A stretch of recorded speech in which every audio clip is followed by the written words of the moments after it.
Dahil sa patuloy na masamang panahon, halos 140 barangay mula sa 14 na bayan at lungsod dito sa Bulacan ang lubog pa rin sa baha.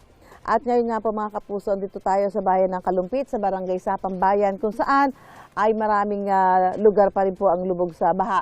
Kabilang na nga po itong barangay Sapang Bayan. At dito nga po ay nakikita ho natin kung gaano yung epekto nitong patuloy na pag-ulan at siyempre minsan sinasabayan pa ng high tide. Ayan. Yun hong karamihan sa mga nakausap po natin dito, sabi ho nitong si Kapitan, ay mas pinili nila na manatili sa kanilang mga bahay. So mas marami ho yung nananatili dito sa barangay Sapang Bayan kahit po mataas ang tubig dahil ayaw ho nilang iwanan yung kanilang mga gamit. Pero yung nakikita ho natin dito, yung iba ho hanggang dito sa leeg, yung tubig. Si Kuya, ang taas po niya ay 5'9". Pero hanggang ayan po ang taas ng tubig sa kanya. 5'9" po siya. So isipin po ninyo, kung medyo maliit-liit kayo, talagang lampas ho sa ulo nyo yung tubig. Kaya yung iba ho dito, kung papasok sila sa trabaho, ay nakasakay ho sa bangka. Yung iba naman na kayang lakarin, nilalakad na ho lang nila at bit-bit yung kanilang mga gamit, yung sapatos, ayan.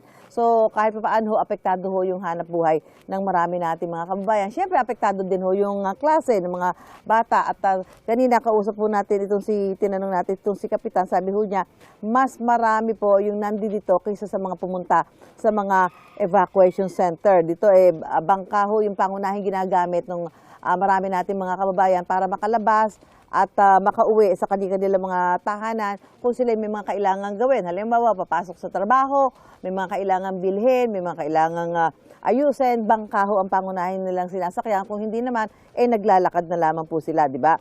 At siyempre maghapon ho, at talagang sabi nga, 1 linggo na mataas po yung tubig dito, kaya talagang babad na babad ho sa tubig yung mga kababayan natin dito. Si nanay nga, nakausap ko kanina, sabi niya, hindi na siya umuwi sa lugar nila, bagamat taga rito siya sa barangay kasi mataas daw yung tubig sa kanila. Pero babad na babad din naman siya. Hindi naman din ho siya natutuyo dito dahil kailangan niya umalalay dito sa mga nagbabangka. At ayon nga po dito kay Sapang Bayan Barangay Chairman Arson Lucas Gutierrez, ang tubig po dito ay pinaghalong ulan, high tide, tubig na bumaba mula sa Pampanga at Nueva Ecija. At siyempre, pagpapakawala po ng tubig sa Bustos Dam na siyang dahilan ng pagbaha sa barangay.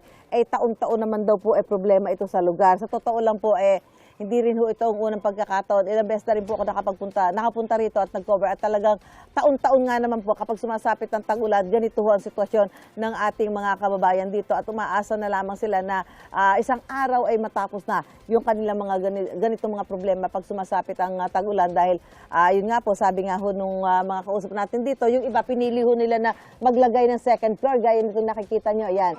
Naglagay ho sila ng second floor sa kanilang mga bahay. Dahil pagka umuulan, yung babaho nito ay hindi na nila nagagamit dahil pinapasok na ho ng tubig. So yan po ang sitwasyon at nagbabanta na naman ang pagbuhos ng ulan. Mula po rito sa barangay Sapang Bayan sa Kalumpit, Bulacan, balik po tayo sa studio.